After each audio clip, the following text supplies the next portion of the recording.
just make sure I'm feeling comfy. I like how you're doing the thing. You're making the noise. Oh yeah. So I told, is fun fact for everyone at home. You know that you're starting to get like either into your 30s or close to it when you sit down and make the noise Lucas just made. Then of yeah, it's like it's an indescribable noise, but you know it when you hear it. When you sit down and go Yeah, it is indeed. But yeah, just it's one of those of like when I'm starting up recording, just like you got to make sure like just get like a bit of a stretch in. Yeah. Make sure you're feeling loosey-goosey and comfortable when you're sitting down, because, you know, we sit down and we're probably not moving for the next, 2 hours of our lives. Like, got to make sure you're feeling comfortable. It could be worse. I mean, that's the thing, We could have right? a real job. Like, oh, God. We could have national service, mate. I love, the fact, though, that the moment we mention, oh, hey, something has been, when you mention, hey, I'm feeling a bit burnt out at the moment, I'm taking a break, and people try getting a real job, Karl. So I did, it didn't stick. Yeah, that's the thing. It's as if we've never experienced a different type of job. We both worked in retail and hospitality for years. I literally clean toilets for a living. Mm-hmm. I used to clean toilets in a nightclub. So I had to clean toilets till 3 a.m, get up at 6. That's a job that most people won't be willing to do. Yeah. Cleaning toilets, I clean toilets, and then I'd come in the morning and do the deliveries. Mm-hmm.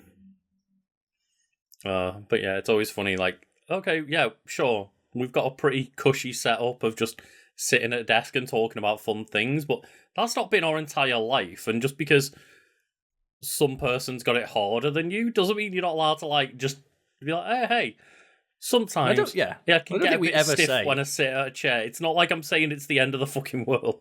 Yeah, I was thinking, I don't think we've ever, made out that it's a difficult thing. It's just sometimes, my back hurts a little bit. I slept funny last night. My neck hurts. I'm old. Mm-hmm. It's called being British. Being British is complaining.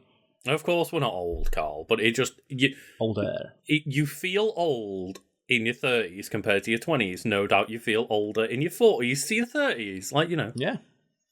Oh, but these are not the flirty 30s I was promised, mate. I don't know if I want to get to my naughty 40s or my nifty 50s. But it's fine because 40 is the new 30 now.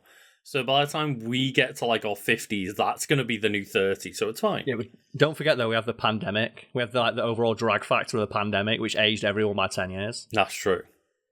My bags went from, here to all the way down here. Yeah, I no longer have bags. I have bags for life. Go on. Introduce us. Yeah, of course. Welcome to the Wiki Weekdays podcast, where we wind up a wiki, we take up a deep dive, and we keep swimming until we find something fun to talk about. And, of course, I say we wind up a wiki, we wind up 2 wikis, because both Karl and I will present you a wiki for the podcast. And I'm the host for this week's episode, Lucas Holland, and as always, it brings me a great pleasure to introduce my lovely co-host, Karl Smallwood. See, I'd believe that more if I couldn't tell you were clearly reading off a script. I mean, the thing is, I wrote that script with sincerity, Karl. You did. You wrote it 5 minutes ago. I didn't. I wrote it months ago when I've been saying the same intro to the podcast over and over again. I don't know if that's worse or better, but let's continue. Oh, dear. But yes. Normally, it is your job as listeners to decide which wiki won each week, which you can officially vote for by joining our community Discord, the link to which you can find in the description below. However, no wiki won last week because I wanted to take a week off to go play Destiny.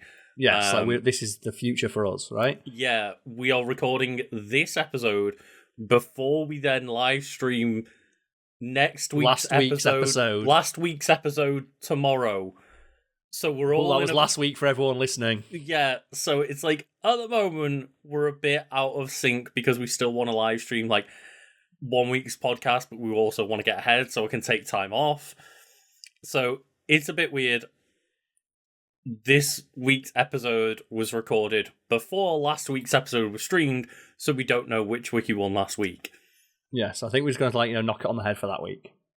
So yeah, we'll start again this week. We'll start again this week. So this week you can tell us which wiki won this week, but tomorrow when we live stream last week's podcast, we're going to have to tell people they can't vote for that one. You need to stop talking like this. You're confusing me now. I'm getting very confused. But anyway, yeah, this episode is not being streamed live like a lot of them are nowadays. But, if you're watching on YouTube or listening on podcast services, just remember to give us the old subscribe, reviews, all that lovely jazz. And yes, as I say, you can find us on podcast services by simply searching for the Wiki Weekdays podcast. And that's good-ass branding right there. The fact we got that. Yeah. That's good branding. When you search Wiki Weekend, you get what we make. You don't get something else. You don't get, did you mean? It's like Wiki Weekend, baby. Hell, goddamn, yeah. And you can also find Karl and I on other places on the internet, but we will talk about that later. Yes. So, Karl, you're bringing the first wiki for this episode, and what are you bringing for us this week?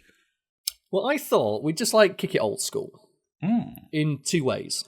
One, in the format of Wiki Weekends, we used to just cover comic characters because the way wikis for comic characters are generally written are quite funny. The very matter-of-fact ways they describe these fantastical powers and beings is amusing and fun. That's the origins of the Wiki Weekend format, where we just found that funny. Because we did it on an old podcast years ago. Went, this is funny, and we should make this its own thing. And it's one of those weird things where a lot of people are begrudging superhero movies nowadays, and kind of that tedium is setting in, and we're hoping that maybe Deadpool's going to be the one to save it all and all that jazz, but to start embracing the silliness of comics rather than it is kind of one of those weird things of the decline of the MCU has not helped the channel, because superheroes are not as popular as they were 3 years ago when we started. When we say decline, it's just decline in interest, not necessarily quality. It's just of course. Fatigue after, you can't do something 30 times in a row without getting tired of it. I say in the 50th episode of this podcast. But in other words, it's old school another way, though, because we're talking about the character Jubilation Lee, or Jubilee as she's more commonly known, because I just recently watched X-Men 97. I know a few months too late, as did you, yes? Yeah, literally at the time of recording this podcast, I started and finishing watching it this week. That's what happened to me, where I took a break from Disney Plus. I went, I'll wait for a bunch of stuff I have one streaming service at a time to stop myself getting just overwhelmed in terms of the stuff that I have to watch. I thought, well, I'll get Disney Plus, because I came in on the evening after I'd had a few drinks. I went, well, you know what? I'll watch a few episodes of X-Men 97 show. And then I woke up the next day and went, I need to watch some more of that X-Men 97 show. That X-Men 97 show is fucking good. That's a good show. It's a really good show, and I started watching the X-Men cartoon from the 90s in preparation. I got a season in and was like, okay, this is clearly made for kids and a bit of a rough watch as an adult, and there's 5 fucking seasons. I just decided one day, let's just go into X-Men 97. I'll be okay. It's better to watch the Spider-Man show from the 90s, because that's just really fun to watch, because every episode has a guest star from another superhero. And it's just really funny to see, this would never get made today, because there's no way Spider-Man... Sony can't even get the rights to put Spider-Man in their Venom movie. But in, the Spider-Man, 90s show, the Punisher turns up for an episode, Blade turns up for a little bit, Doctor Strange in an episode. And it's just... essentially, by the end of it, there are episodes where there's just, essentially a full Avengers team... just the X-Men rock up. Trying to help Spider-Man, yeah. Which is something I found quite interesting about X-Men 97, because I was are they even going to touch the fact that other superheroes exist? And it's then an episode just Captain America rocks up. Yeah, there's just one point where there's a scene with Captain America and Iron Man, just there, advising the US government or whatever. Yeah, or you'll see flashbacks around the world where you'll just see smash cuts New York's in trouble. There's just Spider-Man's there. Yeah, there's one point as well, I think, in that compilation of just, you see, Spider-Man and Daredevil, and then, a scene where Black Panther's doing his shit, and, Doctor Strange is doing something. He's doing surgery in full Doctor Strange outfit, an absolute don. Yes. Yeah, he is, yeah. Because I saw that screenshot float around, I was like, why did Doctor Strange do this? It's have you any idea how theatrical that man is? It's if I was Doctor Strange, I'd walk around that outfit. And I love that he insists that people call him Doctor Strange, even though he's a magician.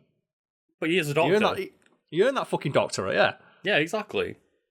In regards to Jubilation Lee, so how familiar are you with the character? I'm guessing, just like myself and a lot of people, your familiarity with Jubilee is the 90s X-Men show and now X-Men 97, which, Exactly. speaking of being confusing to talk about, the fact that when I say 90s X-Men show and X-Men 97, it's two different things. Yeah.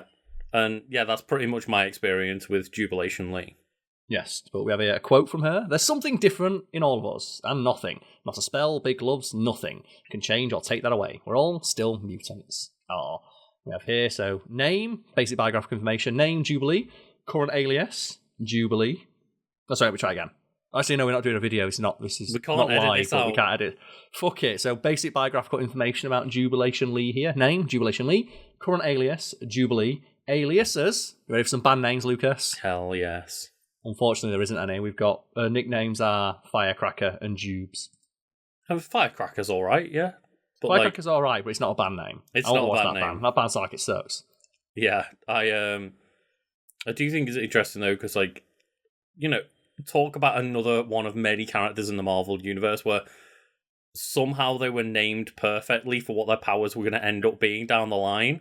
Yeah, like Jubilee, Celebration, Fireworks. That's what her powers are often like compared to fireworks, right? It even says that here in the first line of she is a mutant born with the ability to generate explosive energy blasts, often called or compared to fireworks. Yeah, and the fact that her parents called her Jubilation. I wonder if there's an explanation. Let us know in the comments if there's some weird explanation somewhere in the comics of oh no, it turns out that the webs of fate or something mean that the parents seemingly know what to name their kids so that it works well for what superpowers they're going to end up mutating into. So my understanding of it is because Jubilee is Asian. Is that it's the anglicized version of what her name means? I mean, that's fair for just Jubilee, but there's a lot of other times where the character's actual canonical born name then fits really well into their superhero power or title. Like Doctor Doom, who's being a dictator. Or he's got a doctorate from his own fucking university that he runs. Just the fact that, Magneto's name is Magnus, like Eric Magnus, and it's there's just so many times where a good example, Doctor Strange is named Stephen Strange. Yeah, which sounds mysterious and strange, even. Which is still the best line in any MCU. Just Mads Mikkelsen, wasted in the MCU, but the best line of just so, who are you, Mr. Doctor Strange. Yes, I know. Sorry, he calls him Mr. Doctor, right? Mr. Doctor, Mr. and he's Doctor, Strange. Mr. Doctor, Doctor Strange. Yes, I know, yes. So Mads Mikkelsen, a fucking wasted, making Doctor Doom. I thought you were going to say the other moment where it's Peter Parker introduces himself. Oh, we're using our fake names. And he's, we're using our superhero names. Got it, right, I'm Spider-Man. Well, but in regards to Jubilee here, we have her relatives are Zan Lee and Jing Yi Lee, her mother and father, both deceased. Her children, Shogo Lee, who was adopted. Other relatives include a paternal aunt called Hope Lee and Zarus, her vampire sire. Because never forget, Jubilee was a vampire for a little bit. I didn't realise she was a vampire. It's one of those things where the character kind of sucks. Make her a vampire. Oh, this sucks as well. Make her back to Jubilee. Yeah, just being Jubilee was okay. You didn't need to make them a vampire. Anyway, Jubilee, mutant born with the ability to generate, as mentioned, explosive blasts. After being orphaned as a young teen, she ran away and survived as she could in a shopping mall in Beverly Hills, shoplifting and performing stunts. And that's the canon explanation of why she's dressed so weird, as she just stole all those clothes. I wonder where she found those earrings that said Jubilee on them. Oh, God. And so mentions here that there she was impressed by the mutant heroes known as the X-Men, decided to follow them through a teleporting portal to their base in Australia, where she secretly hid for a long time. Fucking hell. So she hid in their base, and then it says she was forced to come out when they were attacked by the Reavers. She rescued Wolverine, who she formed a close bond with as a sidekick and pupil. I have got to wonder, how do you hide in the X-Men, base? When there's a guy who's got psychic powers, there's and a guy who literally can sniff it. Jean Grey and Professor X, Sir who can X both and Wolverine. hear people's minds around them, and then there's Wolverine who can smell people from a mile away. It's also worth pointing out she wears a bright yellow coat. She's dressed in a bright yellow coat and big pink goggles. But that's even if she was the best at hiding. There are multiple people who should instantly be able to detect that something is off. Yeah, it's so dumb, but it's like, the story required her to be able to hide, so she could. Mm-hmm. Throughout the years, Jubilee has represented a joyful character in mutant affairs. She carried her experience to a teenage mutant class called Generation X, eventually falling victim to the mutant decimation, losing all of her powers. AKA when Disney's like, no, Marvel was like, fucking give us the X-Men back, Fox, and Fox was like, nah. So they just said started all the mutants lost their shotgunning powers. them into the ground, yeah. It's the fact that, I think, because people don't know what we're talking about, when Fox owned the X-Men, and the MCU took off, Disney were like, give us back the X-Men. Mm-hmm. And Fox is like, why the fuck would we ever do that? They're ours now. And as long as we keep making movies with these characters in, we never have to give them back to you. And that's why one of these why Disney just straight up fucking bought Fox. And that's it's why not the only reason, but they thought, well, we can get this valuable piece of intellectual property back. Yeah. And from also, why there was less of a focus on Fantastic Four and X-Men, and why the Inhumans became such a big thing, where a lot of them basically were mutants, but it was caused by the Terrigen bomb instead. So, because they're technically not mutants, because the thing, under the terms of the deal that Marvel wrote with had with Fox, every time a new mutant would get introduced, it would retroactively be added to the stable of characters that Fox could use. So basically, anytime Marvel created a new mutant, Fox were like, well, you're just giving us more characters to make films and stories about. So what Marvel did instead is just said, fuck it. In the comics, there was a huge, big accident and all the mutants lost their powers. No more mutants. Also, Wolverine's dead. And also, here's a bomb that activated a gene that was dormant within other people to basically make mutants that aren't mutants because they didn't grow up to have those powers. Yep, so we can make our own fake mutants to make... And I think as well, when they killed Wolverine off, they should have pressed statement like, Wolverine's absolutely 100% definitely dead, he's never coming back. As soon as Disney retained control of the X-Men, they brought Wolverine back to life. The second one. It mentions here that after the mutant decimation, she rebranded herself as Wondra to defy the system. I think that's where she's got gloves that basically gave her powers back. Oh, right, okay. Another major change in her identity came she was transformed by Zaros into a vampire, where she was saved by the X-Men. And I love how vampires just exist in Marvel, and they only come up every now and again. And most characters are weirded out that vampires exist until Blade turns up and goes, "You're welcome." Yeah, true. Because that shitpost, isn't there? They should introduce Blade. He should just be on a call. They should say, we've got 15 mixed messages. They should go to Avengers Tower, and we've got a bunch of missed messages from this guy called Blade.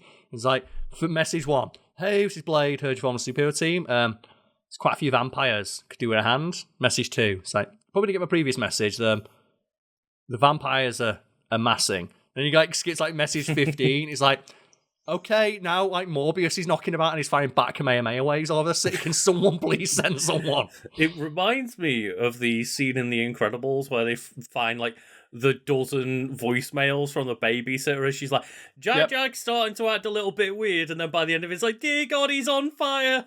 It's please send. Oh, actually, no, there's no problem. Thanks for sending over help. It's much appreciated. Wait, what? Yeah, that's what I imagine. It's just that's how they're going to introduce Blade. Of there's so many fucking vampires. Have you any idea how many vampires I've been fighting? Because he's the only hero who deals with that, and it seems like a pretty big problem. Yeah. It seems like a really big problem, but it's only Blade who gives a fuck. And it seems like a problem that would be multiplicative as well. Especially when, mutants can become vampires. So that's all the vampires need to do, if they can control the person they turn into their vampire thrall, is get, the Juggernaut. That's what I'd do. If I was, a vampire, lord in that universe, I'd be I'm going to send all my resources. We just need to get the Juggernaut. I'd just jump Spider-Man constantly. What's, get 1,000 vampires to jump Spider-Man at once. That's it. You can't fight off 1,000 vampires, can he? You might be able to. He's in the Marvel Zombies. Mm. Do you know, how that gets real bad? Because obviously you think, well, zombies, surely, Cyclops could take care of that problem in 5 minutes, right? You think just because he just opened his eyes and the zombies would disappear? Yeah. They say one of the first people to get bitten was Quicksilver. Oh, so you just have the Quicksilver zombie that just basically teleports all around the world and bites everyone at the same time. Oh my God! It sounds well, sure. How would this be a problem that they can't solve? It's well, the zombies have the powers of the people that they bite, and one of the first people bitten is Quicksilver, and he just bites everybody. Which you have to question: how the fuck did Quicksilver get bitten? Just wasn't expecting it. Mm-hmm. But I do like that. It's they say there's a DC comic where Dracula's knocking about. And I think Batman's fighting Dracula, eventually Superman turns up. And Dracula's like, well, I'm going to bite Superman. And then Superman's my thrall, and I win. Not realising that Superman's powers are derived from yellow sunlight. So they say that as soon as Dracula bites him, he explodes. It's just, yeah. He's basically biting the sun. He's biting the sun incarnate, right? Oh, God. That's great. So dumb, right? It is, but it's the kind of dumb that I love just comic books for. It's so funny, right? It's like just the fact that why are vampires not a bigger problem in Marvel? It really feels like it should be a bigger issue. And I'm sure there are other people like on Blade's like team or something that every now and then get brought up. Like, yeah. It must be like when the Punisher's like calling up Captain America. It's like, have you any idea how many fucking like underground like fucking crime rings I have to shoot every day? It's like every day I've got to drive through New York and just like open fight. Like, I've got a Grand Theft Auto drive-by the 1,000 drug dens that are sprung up every day. Yeah. For my stories to happen. And then just, why is Blade just not knocking on like Deadpool's door? Mate, please. He probably would, but Deadpool will probably shoot him. So it reminds me of, have you played like Oblivion? Like Elder Scrolls, yeah. Yeah. Like, do you like the Colosseum? Do you go to the Colosseum? I'm going somewhere with this. Mm-hmm. And you, oddly enough, there's a vampire in the Colosseum. Like the guy who runs the champion is like the Grey Prince. He's like half orc, half vampire. Right. And they say like, no, to get to his rank, like you start as like the yellow team, and you got to kill 2 people. You go to like red, or you go to like the next rank, and then to get to the next rank after that, you got to kill 2 people. Because if you like work out when you get to like the second below rank, obviously the person that you're fighting also had to do the same thing as you. And when you work it out, it's like 300,000 people have probably sacrificed themselves in this arena to get to the rank that you are. And that's the explanation for why like there's no fucker alive in like that part of the world, because they all just died in the arena.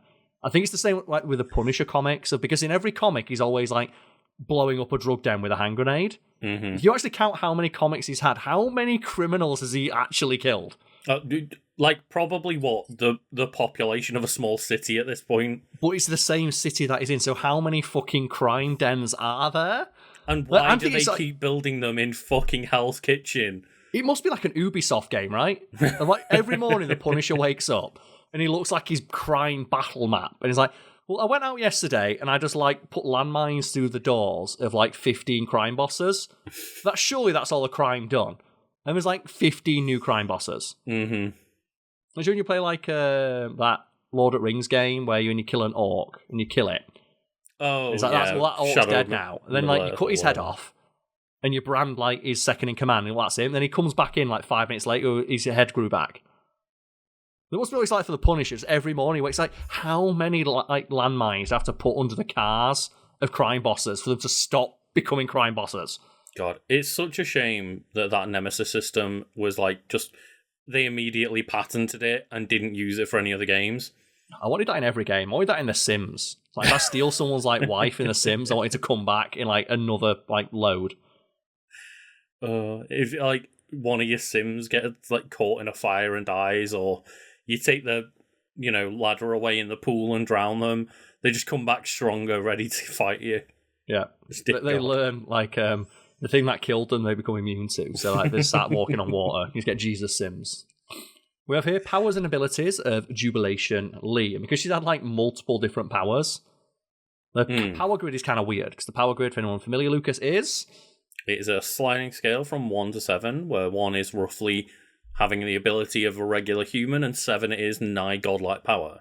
Yeah, because it's, I think logarithmic's the right term of like each time you go up a number, it's like exponentially stronger than the previous one. So a person with 2 strength is exponentially weaker than someone with 3, and and so on and so forth. But her power grid's all over the place because we have her mutant powers, her Wanderer powers, her vampire powers, and that brief period where she had Wanderer powers and vampire powers at the same time. Oh god. So it's just a mess then. Yeah, so her intelligence is a 2. That doesn't change. Her strength is a 2, but when she had Wanderer and vampire powers, it's a 4. Her speed is a 2, but when she had vampire powers, it's a 3. Her durability is a 2, but it's a 3 when she got Wanderer powers, and then a 6 with vampire powers. Her energy projection is a 5, but a 1 when she only has Wanderer powers. Oh, because she lost the ability to use to generate energy herself. Power, yeah. And then her fighting skills are a 3. And I feel like any character whose primary fighting style is making things explode, automatically gets a few points in fighting style, because how do you hand-to-hand fight someone who can explode? Yeah. I don't care how good you are at fighting, if as soon as I throw a punch at Jubilee, just she explodes. Yeah. And that's the thing, right, is like, in the X-Men show, like the animated show, she just is shown, like, firing some little blasts out of hands and stuff, but she can, in theory, do that with any part of her body, I believe. Yes, she just uses it's the similar. Like that's the thing with a lot of superheroes that we talk about on this series. Of it's frustrating when characters have powers that the people writing their stories don't realize the extent of. And speaking of X-Men '97, a lot of praise has been given to the fact it actually makes Cyclops look cool. Because it's the first piece of X-Men media I'm aware of where Cyclops, when he uses powers, doesn't stand stock still and press the side of his head. Like, he's actually taking advantage of the fact his powers do not work on himself. So he's using it to, like, slide around the arena. Like, he's shooting at the ground to, like, launch himself into the air.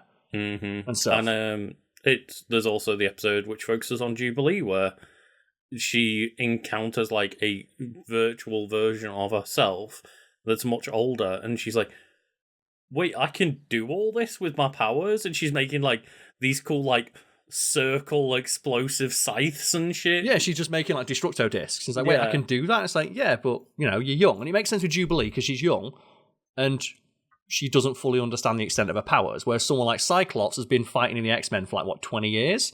He understands intimately how his powers work. Yeah, and he should be doing shit like he does in X-Men '97. And I'll give props to, like, because they tease it a lot of, like, what's going to happen when he actually just takes his visor off? Because something that always pisses me off about Cyclops in, like, X-Men media is no piece of media seems to acknowledge the fact that Cyclops doesn't fire lasers out of his eyes. It's that the lasers that he fires, it encapsulates his entire field of view. And everything he can see is what would be hit by his beams. Yeah, like, his eyes are just portals to...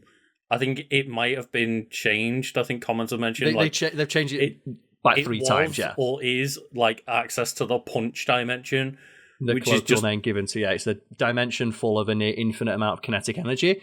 Seemingly, that is the portal to which exists within Cyclops' eyes. Yeah. So when Cyclops opens up his eyes, just 2 portals have been opened to another dimension where energy just fires out. An infinite amount of kinetic force spills forth from his eyes, and they it's always portrayed as like laser beams, like Superman, like pew, pew, pew. It's like, no, it's his entire field of view. And that's something that Superman does as well. There's actually one animated film where they acknowledge the fact that Superman's laser vision can affect anything he can see. And was like, I think it's like Ares like comes to Earth and attacks the Earth, and Superman just flies above the battlefield and just looks at it, and it just disintegrates.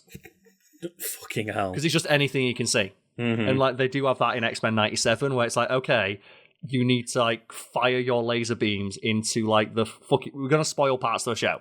We will be talking spoilers, yeah. Into like the falling meteorite to overload its engine, and he just takes his goggles off, and just the entire screen is lasers.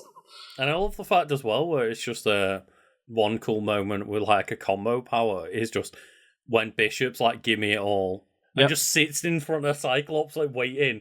Because Bishop's power is to absorb energy. His entire vision, like, fuck it. Like, yeah, I absorb energy and I can direct it with my entire body, whereas Cyclops has the potential to create an infinite amount of energy, but can only control it and send it in one direction, the direction in which he's looking.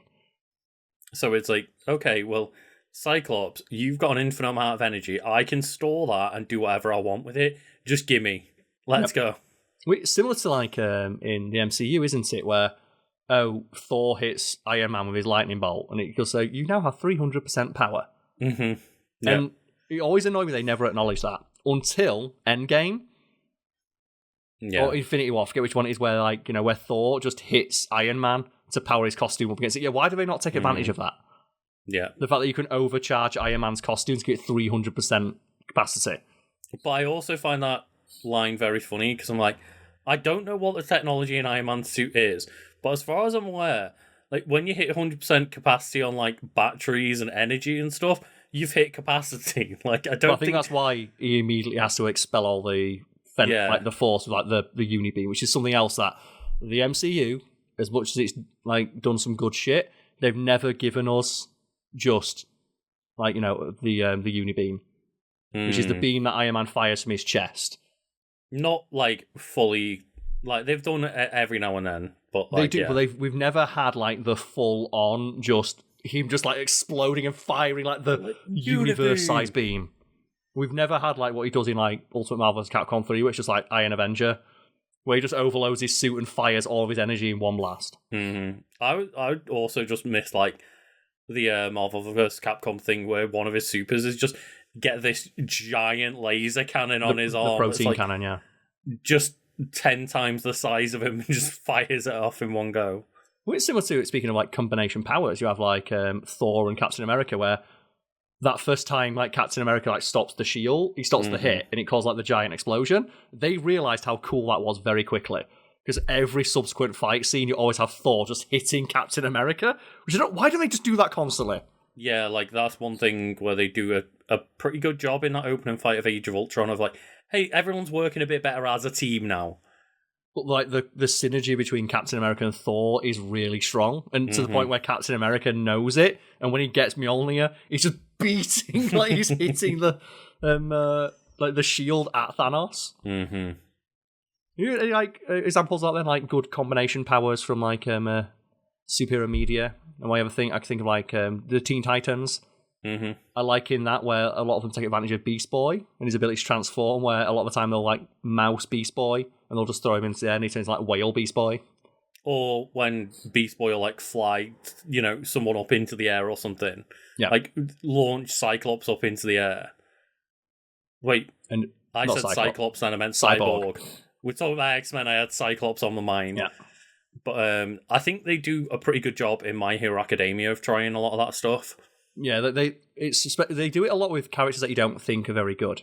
Mm-hmm. Like they have like My Hero Academia is really good at combining powers that you wouldn't think would be interesting or useful. Yeah, and showing what would happen if you combine them in a way that'd be interesting, and that's why me and you really like My Hero Academia. But any examples that spring to mind? One is like during the moment in like the competition in the first season where they're trying to steal the headbands from one another, and the guy with like the multiple arms and stuff forms like a shield around like is it like Sue and Manetta that are in there, and they're like, where are the other two members of the team? And they're like inside this little shield of arms, and just throwing their powers out through this little gap, and it's like, because you won't be able to get their stuff. It's like similar as that guy who throws like the sticky balls off his head. He combines with the guy with the tape.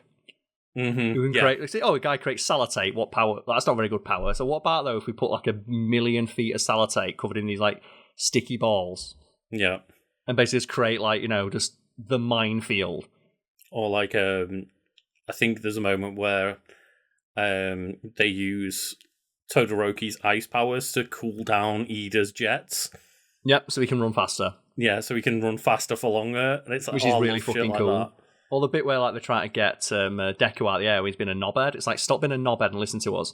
And they throw that guy, the guy who can run really fast, and he's in midair, so he uses his legs to go faster through midair. But they like create like an ice ramp for and then go up, make like a sledge to go up, then fire each character like bit by bit to get further and further. Yeah, and just interesting use of their powers, like Bakugo, where he realizes like, well, your power is creating small explosions. It's like, well, okay, so I create kinetic force. I'm going to use that to fly. Mm-hmm. And he just throws explosives behind him to propel him forward. Yeah. So it's like Cyclops, isn't it? In X-Men 97, where like they all fall out of the plane, and like, oh, Rogue can fly, Storm can fly. They grab Beast, they grab Jubilee, and you're like, no one grabs Cyclops. You're like, wait, what's going on? And then what does he do? Oh yeah, he just literally looks at the ground and just opens up all his vision, like just shoots a concussive beam at the ground to slow himself down. Yeah, because if people don't know, Cyclops is wholly immune to the effects of his own beams, which means, because like you think, well, surely the amount of force he's putting out would instantly cause his head to just snap off his body and fly away. Mm-hmm. It's like, no, he's completely immune to its effects, which is how he can do stuff like use it to push himself backwards. And I love the fact that as well, there's that one fight where they find like Trask in the desert, and they're all fighting the Sentinels, and they're like, you know, giving it a good go.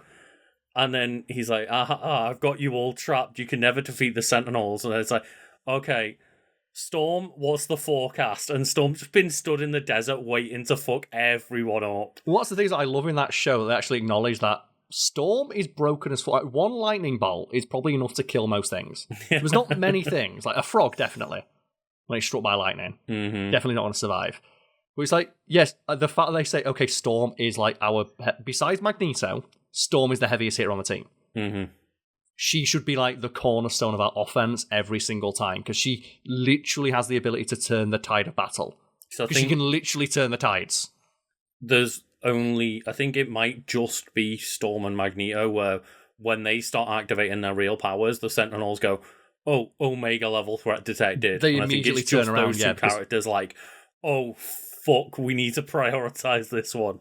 Which is why I think, like, but Cyclops, he's not an Omega threat 'cause he can't affect the world, but just the fact that it's not an option he uses more of just taking his goggles off. Mm-hmm. It's like, he should take his goggles off and just have Jean fly him around. But I do appreciate that they do have moments like that in 97 where it's just, oh shit, like, when they get hit by the jet with the Sentinel, like, Cyclops just immediately goes, oh, watch out, takes his glasses off and just annihilates the Sentinel in half. Yeah, because his entire field of view is everything he can hit. It's similar to, like, Gambit, isn't it? Mm-hmm. It's like, what's Gambit's power? Well, anything that he touches, he just imbues with potential kinetic explosive force. There's no saying that he can't do that to an entire building. Yeah. He just never chose to do that because the explosion would be too massive. It's like the enemy that grabs him, and he goes like, well, fuck it, you've grabbed me now. I'm going to grab you back and make you explode. So there's one comic where he does it to his own skeleton. Oh, God. Like, I think he does it as well. He does it to Wolverine skeleton because he knows Wolverine can't die, and he throws Wolverine at someone, which you see in the shows anyways. He powers Wolverine's claws with his force. Yeah, I think like in the comics, like Gambit is a pretty hard counter to Wolverine. Not in the sense that he can kill him, but in the sense of he's like, Wolverine, the moment you give me a chance to grab you or your claws, I'm going to just explode your entire skeleton, which may or may not kill you, but either way it's going to be fucking rough. Yeah, and that's the thing about Gambit of like, there's no limit to what you can. You just use it with a deck. The reason he uses it with a deck of cards is he can control that explosion. Mm-hmm. And that's the thing, like, oh, they and don't also realize just the swagger points. But the fact that it's like, yeah, you can technically do it to anything. So I think we did an episode on him once where it talks about how he did it to a skyscraper once. Mm-hmm. You know, speaking of powers here, so lumikinetic explosive light blasting. That's what the technical term for Jubilee's powers is. Mm-hmm. So she possesses the mutant ability to generate what she calls fireworks, or energy plasmoids, or lumikinetic explosive light blasts, as described by characters with like a degree. These are essentially... Oh, go on. Oh, I was going to say, that's why we've mentioned in the past, like, oh yeah, Jubilee can throw fireworks, because that's how she describes it herself. Yep. But then when you actually look into the power set, it's like, oh, it's actually way better. It's broken as fuck, yeah, because these essentially are globules of energy that vary in power and intensity. So she's able to create basically just energy in its plasmic state, like the fourth state of matter.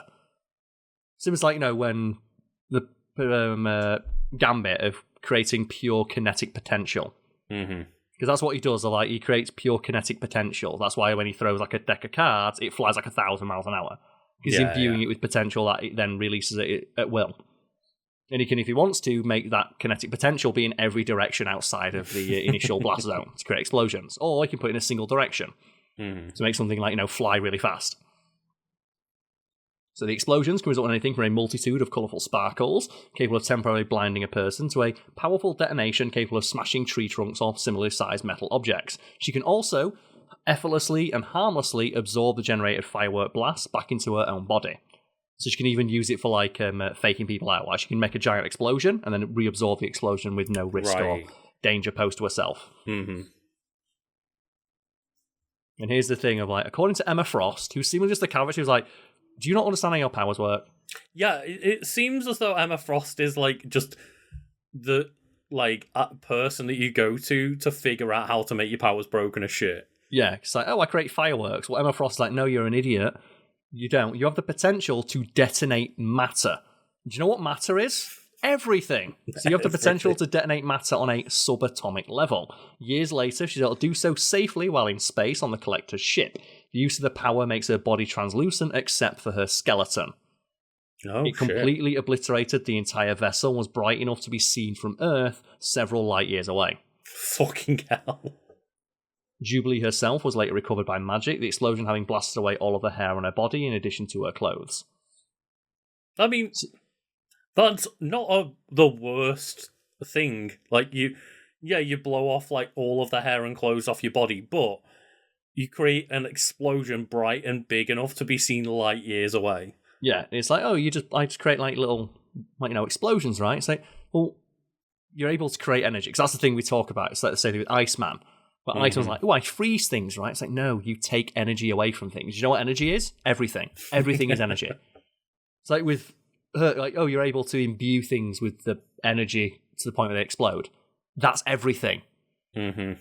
It's like, that's one of the things I like about X-Men 97, where, like, Magneto rocks up, and it's like they shoot with electric, and he goes, well, I control magnetism, which means I control electricity. Dipshits. And they actually acknowledge that, because how often does anything involving Magneto acknowledge the fact that he controls the electromagnetic spectrum? Mm-hmm. Yeah. It's like, we can control a magnet, right? It's like, no, he controls electromagnetic fields. Which includes electricity. I also like that bit as well where he wakes up and goes, you know what? Fuck this, and just reverses the Earth's poles. Oh, it's like, fuck you, no more power anymore. It's the one thing I did like about that X-Men show, though, where they actually have the thing of, it's really hard to argue that Magneto's not right. Yes. Like they directly name drop where that lady just lets him go. So why did you let Magneto go? He's dangerous. It's really hard to argue that he's not right when he's chained up with his Holocaust survivor tattoo on his arm, and you're torturing him to death as you, like, melt people. And even in front of him, she turns around and says, like, the incident on Genosha. It's like, you know what? When it happened, no one was surprised. That's the problem. Yeah, it's like people. It's just, and that's the best part of the show. It's like when Magneto is like trying to save it's not Morph, is it? It's Leech. Like the little like mutant from the sewers, and he just speaks German. It's like, never again. Or it's like, I can't do this again. Yeah, and I think he tells him just like to be brave, or something like that. But yeah, it's a really cool moment, and just. But when she turns around and she's like, the worst part about that entire attack is that no one was surprised. Like, we knew that it was probably going to happen, because guess what? Every time the mutants have anything, we blow it the fuck up. And it's that thing as well of, like, it's also really funny when you have, like, Charles try to tell it, come on, Magneto, this is not the way. It's like, it's the only way they'll learn. Mm-hmm. It's like, we tried it. We literally built our own. We fucked off. They said they didn't want us. We built our own city. We built our own city away from where they are and live there, and they still blew it up. Mm-hmm. Like, what are we meant to do? Yeah. We went into space, and they still tried to fuck us off. Well, it's like a similar thing. It's we talk about the Matrix a lot, where that's the backstory to how the world got fucked in the Matrix, where the AI gained sentience, asked to be set free, humans responded by trying to kill them. So this is the backstory to the Matrix, and I was unfamiliar. Like the Sentinels, like the reason they're all like weird and like insectoid is they were initially human or humanoid. The AI inside of them gained self-awareness, asked to be set free. Humans did not like that. They engaged in like a vicious harassment campaign of all the AI. The AI's like, okay, there's a place in the desert. Remember when humans nuke the desert and no one can live there? We're immune to that. We'll go live there. Is that cool? Yeah. And the humans like, okay, yeah, you can fuck off to live in the irradiated desert. The robots built a perfect utopian society because they had no, like, strife or conflict, or at least nothing that would stop them from just building a better future for themselves. Became the world's leading economy. Basically changed the fate of mankind by developing new clean energy technology and licensing out their super advanced technology to humans to help them, and humans responded by nuking their city again. Yeah. And then suddenly, out of nowhere, the robots decide to start a war. And like that's the thing. And it's like the X-Men thing, isn't it? So Magneto fucks off for all the mutants, and they build their own city, and then we sent a giant city-sized sentinel to melt them, and now Magneto turned off the power to the... What did we ever do to him? Yeah. Why did Magneto turn on us all of a sudden? All we've done is try to kill him every moment. Like, every moment he's outside, we fire at him with sniper rifles. Like, why has he got such a hard-on for, like, trying to kill humanity? What have we ever done?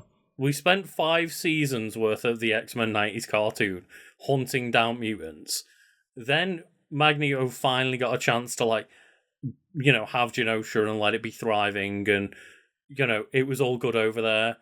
And then, guess what we did? We tried to kill them all again.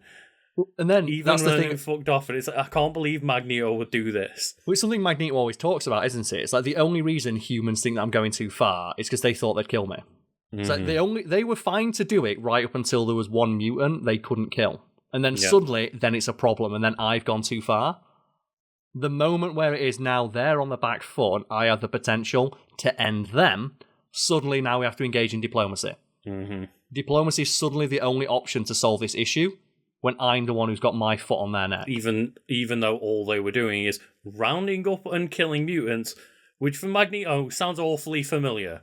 It does, yes. And that's one of the great quotes about Magneto of the reason Magneto became like this anti-hero in Marvel canon is because the longer it went on, the harder it was to argue that he's not 100% justified in everything he does. Mm-hmm. Like, it's really hard to argue against him being right when every time they try and, like, he tries to engage in diplomacy, they fire at him with sniper rifles. And then Sentinels, and then Super Sentinels, and then Prime Sentinels. And it's like, maybe at some point we just need to, like, listen to Magneto, because they keep just sending more and more different Sentinels. And it's every time we destroy the Sentinels and say, okay, we'll forgive humanity. It's like I said, it's the Matrix thing. Mm-hmm. And every time, like, the robots try to engage in diplomacy, humans saw it as weakness and tried to capitalize on it. Yeah.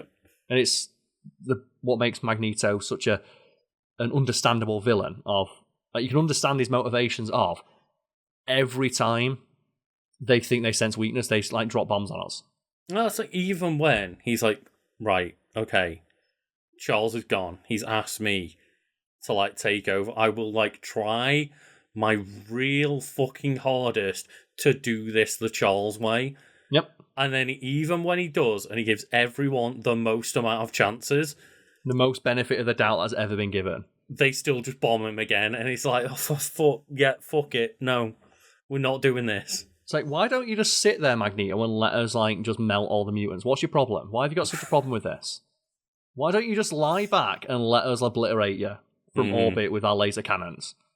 When it's like, okay, you can do that, but I'm going to do the same thing, right? And we'll see who wins. No, you need to stop it, Magneto. Like, it's so dull. But that's what makes it such an interesting thing. Like, he is right. Mm-hmm. And that's why they changed the comics. That is why I, admire that show, because it gives you so many chances to be like, yeah, but Magneto is wrong. Magneto is wrong. And then eventually at every episode, it's proving further and further and harder. No, Magneto was maybe just right. It's like the humans will never accept. They'll never want to accept that we can live together in peace, because they don't believe that people with the power that we have would just have truly altruistic goals. Mm-hmm. Because when they have power, they use it to subjugate others. That is the history of the human race. That's why they don't trust us, because we have more power than them, and we seemingly want to use it to help. Because if they had this power, they wouldn't use it to help. They would use it to control. So why don't I just be what the monster they want me to be? And it's like, the moment they stop Trask, finally, is like, okay, we finally figured that out. We finally stopped the Sentinel problem. Oh, Mr. Sinister's now trying to fuck up mutants. Okay, we've dealt with Mr. Sinister. Oh, now, like, Bastion's trying to cause the end of all mutants. It's just never ending. Yeah, it's that thing. It's like Magneto's like, I will be the monster they want me to be. Mm-hmm. And as soon as he becomes the monster they expect him to be, they suddenly start, well, we need to engage in diplomacy. You've gone too far. It's like, Magneto, that's not fair. It's only because now the powerless that you sought to subjugate, now the power to control you. Again, fascinating villain. It is, but, like, going back to Jubilee, is there any other powers that Jubilee has? Just that. She has like former powers like being a vampire and stuff, which made her like, slightly stronger than a human. But she does have her powers in the way they work for unknown reasons give her a natural defense against telepathic detection or attack. These sonic shields render her mind, and it quotes here, slippery and invisible to telepathic beings unless they know precisely what to scan for, which is presumably how she hid from the X-Men for so long. Right. Okay, yeah. So maybe that is a good way to get around it. Because that's why I was baffled earlier of just... Surely Charles can just read the mind actively of everybody that's in his proximity. Yeah. Well, that's the thing. It's like Charles Xavier could technically run the entire world if he wanted to. Which is something like Magneto getting shit for, right? So you could have stopped this at any time. You could have just gone into the minds of these world leaders and told them not to kill us. It's like, well, it's not in our place to control people. It's like, but they're killing people, Charles. And I do think that it's a very good line, or like, a couple of lines that they have between them. Which one you're going to say, yeah, because it's such a strong one. Where when they're talking about like, well, I can like, change people's minds, and they have that conversation at the bar, and then he's like, well, in my experience, metal's a lot easier to bend than people's minds. Yep. So I can like, bend the wills of man to what I think, so I can do the same with metal. Like steel tends to be a lot easier to shape than minds. Mm-hmm. And like, we have here her abilities. She is a skilled gymnast and is also a good hand-to-hand combatant, having learned from Wolverine. Her additional attributes, she suffers from, I hope I pronounce this correctly here, dyscalculia, a learning disability that causes severe difficulty in making arithmetical calculations, so just bad with numbers. Mm-hmm. She's also lactose intolerant. Fair. And yeah, like, that's the thing is, I think it does do a good job of just showing why, even at the ripe old age of like 18, she's still new to the X-Men, really. Like, why Jubilee is a competent fighter, because when Sunspot arrives to the base and he's like, have you got any, like, anything to do for fun?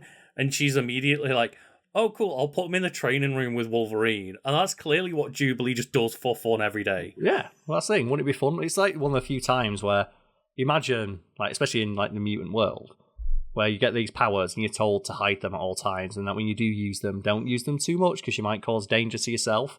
The fact that you're like, this is the one place where you're probably able to just completely cut loose.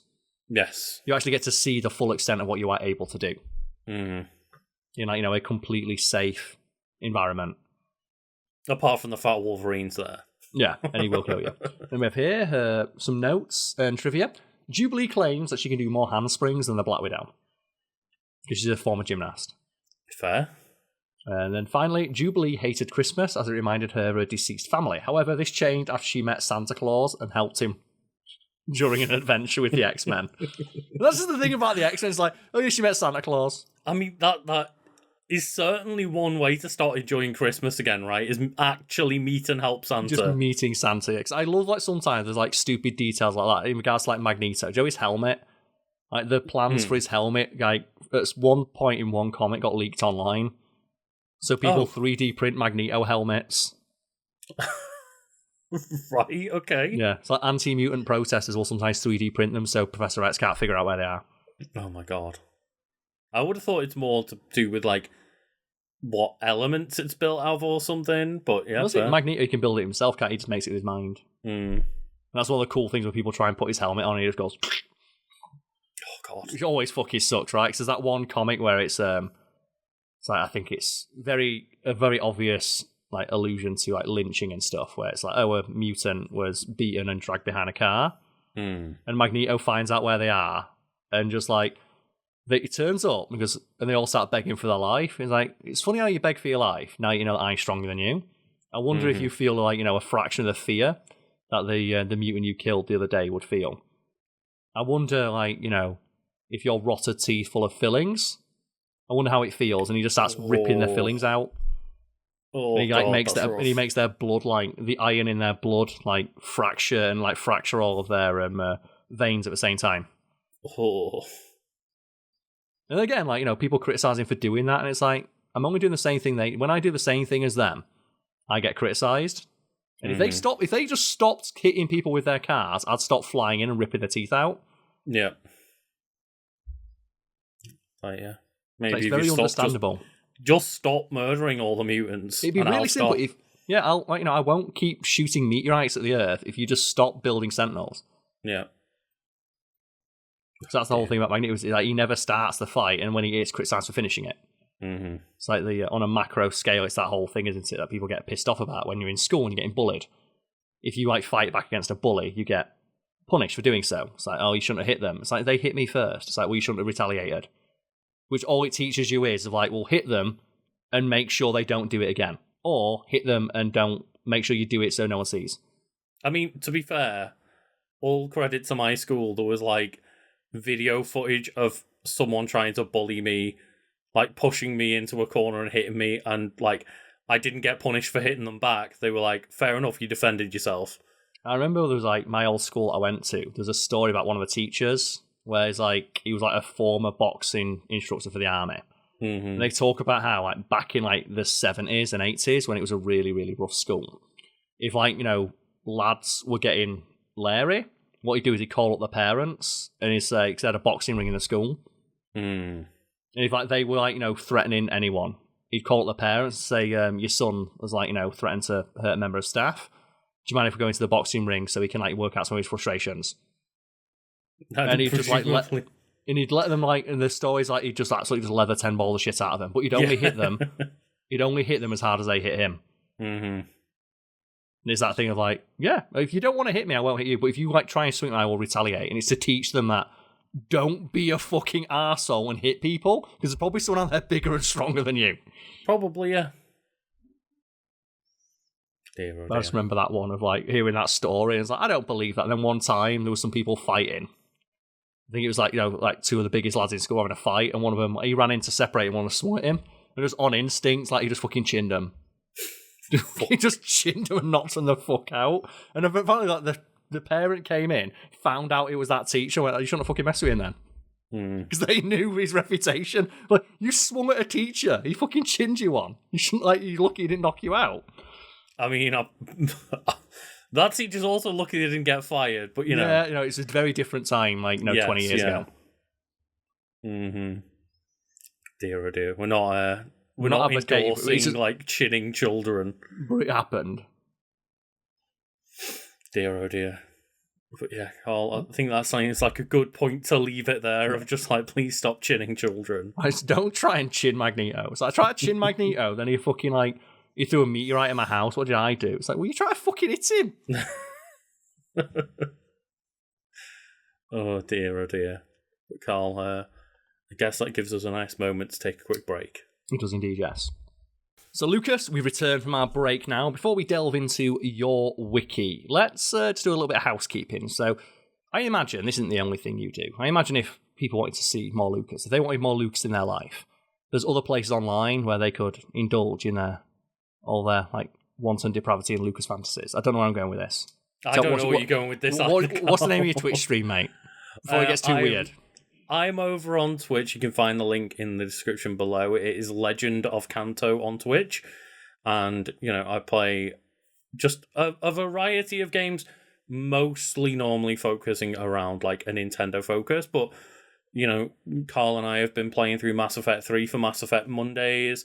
The Destiny expansion, at the time this is out, should be out, and I should be doing some streams of it. Hell yeah. So I should be playing the final shape over on there every now and then, and I've also been playing through like lots of Pokemon and Zelda games and stuff like that, as well as doing some competitive Pokemon battling. So if any of that sounds interesting to you, then drop us a follow. There's also like social media and stuff where you can follow Lucas to see when he posts about this stuff. Yeah, I mean, like, I mostly don't use social media a lot of the time. It's just like, I'll write like one post every now and then on Twitter or something, but a lot of the time it's just, hey, I'm streaming, letting you know. Plus, if people want to get that notification, they can do. Mm-hmm.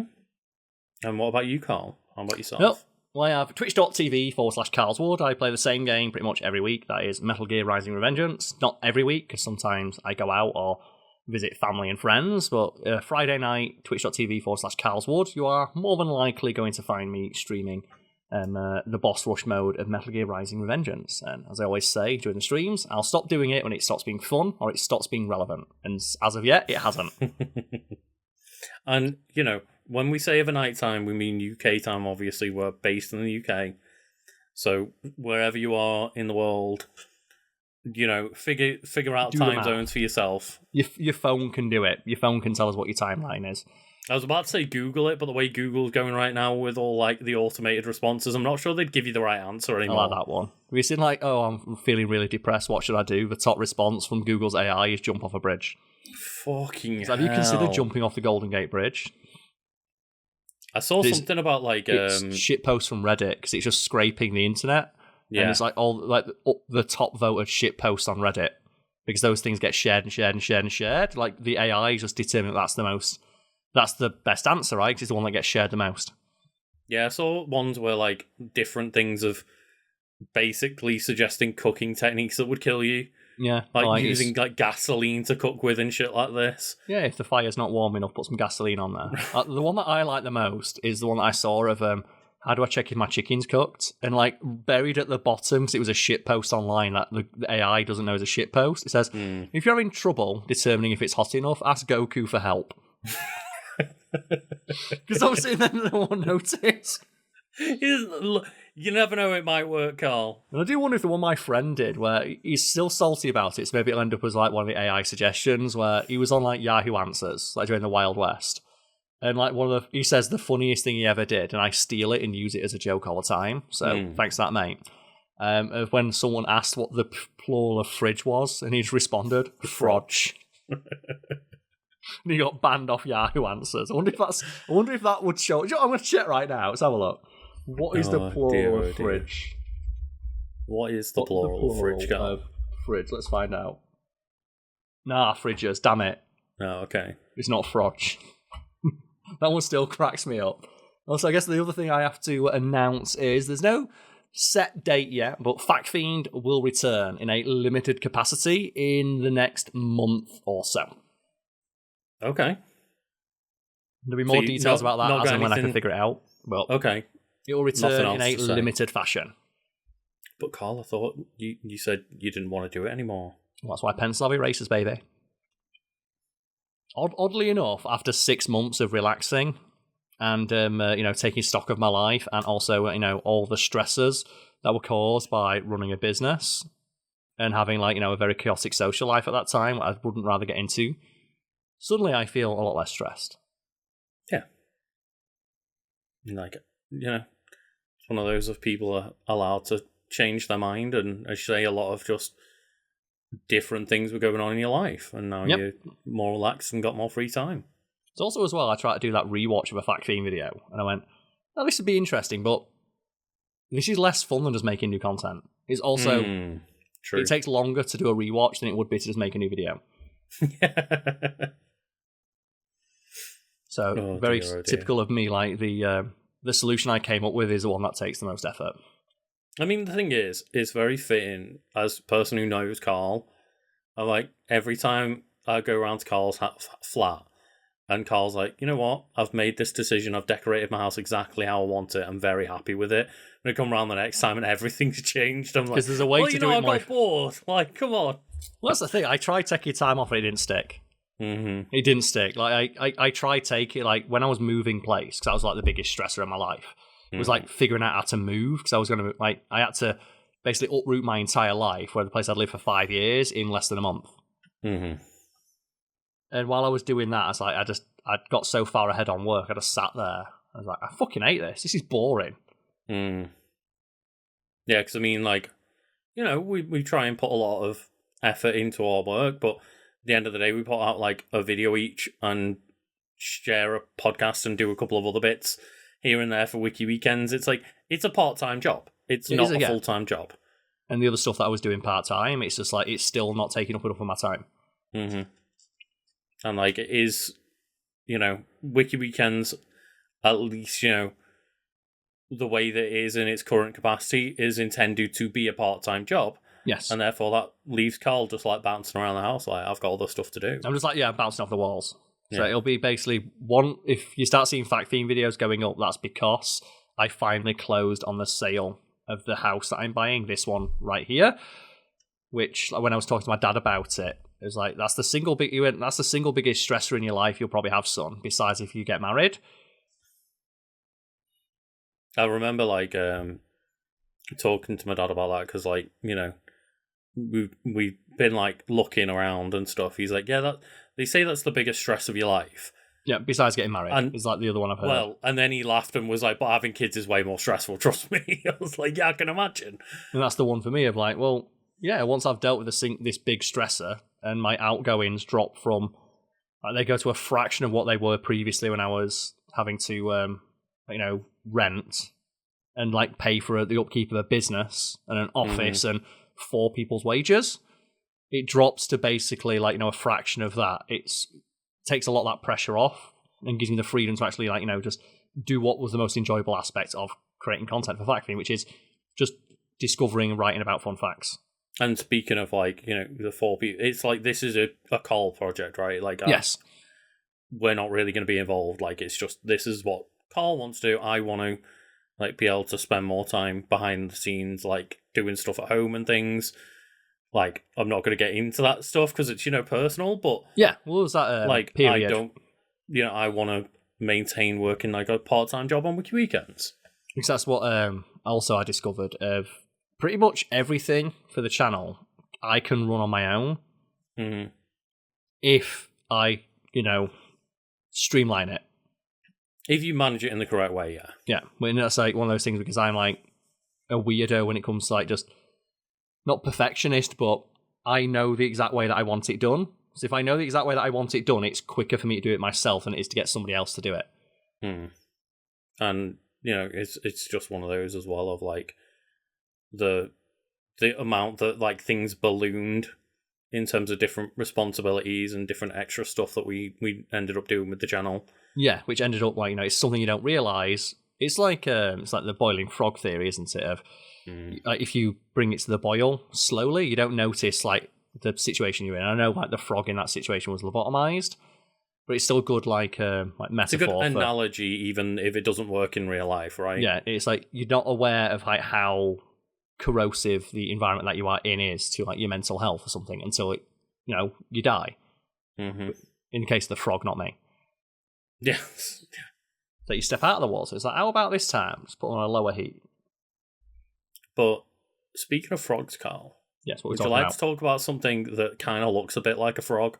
Yeah, I'll talk about something that kind of looks like a frog. What kind of looks like a frog? What kind of looks like a frog is E.T. the Extraterrestrial. That is true. I mean, it looks a bit like an alien frog, but at the same time, looks especially like a frog in the 1982 video game.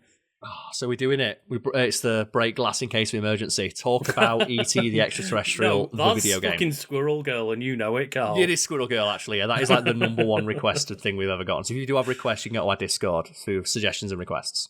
Mm-hmm, yeah, and the one most common thing, I think, probably up there was Warhammer, but then Warhammer when Karl trolled all the Warhammer fans with like an episode on Warhammers, yeah, maybe that stopped getting requested as much. Yeah, it's Warhammer, Squirrel Girl, and then World War II.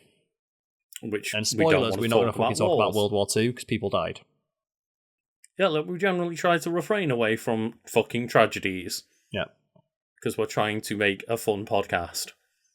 It's always like, you do think about like what the thought process is of like, do you know what would be really fun for your light entertainment comedy podcast? Why don't you talk about that time a bunch of people died? Mm-hmm. And then when you bring that up to them, go, oh yeah, I never thought of it like that. It's like, what did you think of then? Did you think we were going to talk? Anyway, Karl. Yes. Something that did die quite a lot around this video game's release was all video games, right? Just video games. It killed video games. And it didn't. That's a simplification. Did. That's an oversimplification of what happened, as the wiki will no doubt get into, which is another problem when you talk generally online. People say, well, that's not technically what happened. It's like the frog thing, isn't it? That's not technically what happened. I know, but it's a useful point of reference for the point I'm making. You know what I mean. E.T. was a very weird scenario that we'll get into with this wiki here. Doubt, yes. And it was essentially a straw that helped break the camel's back in terms of the way the entire video game industry was going at the time. I wouldn't even think it's like the straw that broke the camel's back. It was like the Randy Savage-esque elbow from like right into the bit. Right, do you know that bit in your back as well? Like the top of the Hell in the Cell, right? Yeah. Like all the way from the top, just that elbow drop from the heavens. That's what it was, yeah. Because like the video game industry was like basically on its arse. Mm-hmm. Or it was on the verge of collapsing, and this is what pushed it over the edge. Because at the time, just like E.T., video games had gotten to the point where they were just farting out absolute like low quality garbage, and the industry was just being completely flooded by shovelware. Yep, which was they thought would be fine. It's the thing of, well, it doesn't matter, right? One more can't hurt. Mm-hmm. And like entire, obviously there were great games within that mix, but it had gotten to the point where like people were not trusting like video games anymore to be of any real quality, and it has always been a relatively like expensive hobby compared to some things. Yeah, and it's compared to like a movie, especially like entertainment. Yes, and it was just one of those moments where, like, presumably we'll get into it, but just people saw this game, they banked on it hard because the E.T. film was like one of the biggest fucking movies ever made. It's like one of the most successful movies of all time. They banked on this thing being similarly successful. Yeah. So they made like 800. They put all their eggs into the E.T.'s basket. They did indeed. And E.T. fucking fell over. They put all their Reese's Pieces into that basket. Yes, it is a 1982 adventure video game developed and published by Atari for the Atari 2600 and based on the film of the same name. Have you played an Atari 2600? That's my first console. I've never played one myself. My first console. Oh, right, okay. Yeah. Me and Luke are around the same age. It's just my family lives on a council estate, so. We're a year apart, yeah. And like the game console that I grew up with was like the Sega Master System 2. It always makes me sound really old, though, or at least like significantly older than you. It's like, no, just I had that thing of all the technology I had was always the generation previous. Mm-hmm. So we didn't get a SNES until like the Master System was out, for example. Yeah. Or whichever one came out after the SNES. No, wait. Yeah, the Mega Drive. Yeah, it's like we got a PlayStation, like when the PlayStation, like a year before the PlayStation 2 came out. Mm-hmm. And it is a shame because like we're now at a point where like video game consoles are not going down in price like they used to. No. You also don't give them away. No. People don't give them away. Even if they do though, but like, it's one of those of, well, when by the time like the PS3 came out, I remember seeing GameCubes and PS2s on sale for like 60, 70, 80 quid, like brand new. So I got mine, yeah. And you could just like grab one super cheap, whereas now... Oh, yeah. It used to be pocket money things, didn't it? It used to be able to like buy a game with pocket money. I remember saving my pocket money for like a year to buy a PlayStation 2. Yeah, I mean, it's one of those of, I'm sure, like, there's certain things like a Switch Lite is relatively cheap in comparison to other consoles, but the Switch has never really gone down in price. The PS5 and the Xbox Series S and X, they've gone up in price over the last couple of years. Yep. Like, they're probably going to release pro models rather than cheaper models. It's one of those of, you're not going to get to that point anymore where a PS5 is not going to be 100 quid by the time the PS6 is about to come out and you can pick it up on the cheap. Just because the change in how distribution of these things happens. But yeah, speaking of distribution and things not going all to plan, tell me more about E.T. the Extraterrestrial, the video game. Well, the game's objective is to guide the eponymous character through various screens to collect 3 pieces of an interplanetary telephone that will allow him to contact his home planet. And I've seen gameplay of this game, and it doesn't look great, but I've seen Atari games that look worse. Yes, and it is often cited as like the worst game of all time. Which is not, no. But I think what that means is like, it's the worst video game of all time that had very high expectations. It's the worst video game in relation to the expectations from it. Like, people were thinking this thing was going to be like the next Super Mario. Not the next, because obviously it happened before Super Mario, but they were expecting this to be as big as E.T. the film was, which you'll know. Does it mention that? Because that's like the primary reason why this thing like just flopped so hard. It does get into it in the wiki, so we'll keep going. Yep. The game was designed by Howard Scott Warshaw, who intended it to be an innovative adaptation, but Atari had helped. But Atari held unrealistic expectations for sales based on the international box office success of the film. Which is fair, right? When we've got the license for the biggest movie ever. Yes. It's fair that they would have pretty high expectations for what a game based on it would do, because keep in mind this is like, the era of Star Wars. Hey, Star Wars was the biggest movie ever. Everything they slapped Star Wars shit on sold gangbusters. They were probably expecting the same thing for the E.T. Right? Yeah, more than likely, yeah. It's like, this was programmed by a guy that had a lot of good experience and, literally... Yeah, I think he worked on, Centipede and stuff, right? And yeah, I know, one of his... I was just double-checking one of his, best-known games at the time was Yar's Revenge. Which is a pretty solid game, very, influential to this day. Yeah, and basically, it also talks about, another game that he worked on at the time, but, this was the guy who was, the guy to go to in Atari to make a great game for you. Yeah, and didn't he have, a month to make it? That's, one of the reasons why they said, you've got a month to make this shit. Yeah, so, it's we'll get into it properly in development here. Yeah, following the commercial success of E.T. the Extraterrestrial, the movie, in June 1982, Steve Ross, the CEO of Atari's parent company, Warner Communications, began negotiation with the film's director, Steven Spielberg, and its distributor, Universal Picture, to acquire a license to produce a video game based on the movie. That month, Warner announced its exclusive worldwide rights to market coin-operated and console-based games based on E.T. And I think as well, the next thing you're probably going to mention is how much it fucking costs, and this is the other reason why it basically folded video games, because they spent a quantifiable percentage of the movie's budget to get the rights. It does say, literally the next thing you got it spot on. Okay. The exact details of the transaction were not disclosed in the announcement, but it was later reported that Atari had roughly paid $20 to $25 million for the rights, and that is $63 million to $79 million when adjusted for inflation. Yeah, you'd probably double that with inflation from the 80s, so what, nigh on $80 million? Triple it, so basically up to $63 to $79 million. Yeah, so $80 million, that's about what it costs to make The Mandalorian. God. And that's just for the right to make a game. Just for the rights, yeah. It's not even for the game. And that's if they'd spent $80 million making an ET game, I bet it would look fucking sick. They probably invented the PlayStation 2 making that thing with $80 million of budget. And yeah, I think even games nowadays, the biggest budget games, think of a Last of Us 2 or something, that might cost a couple $100 million. Yeah. That's and they were spending all of development.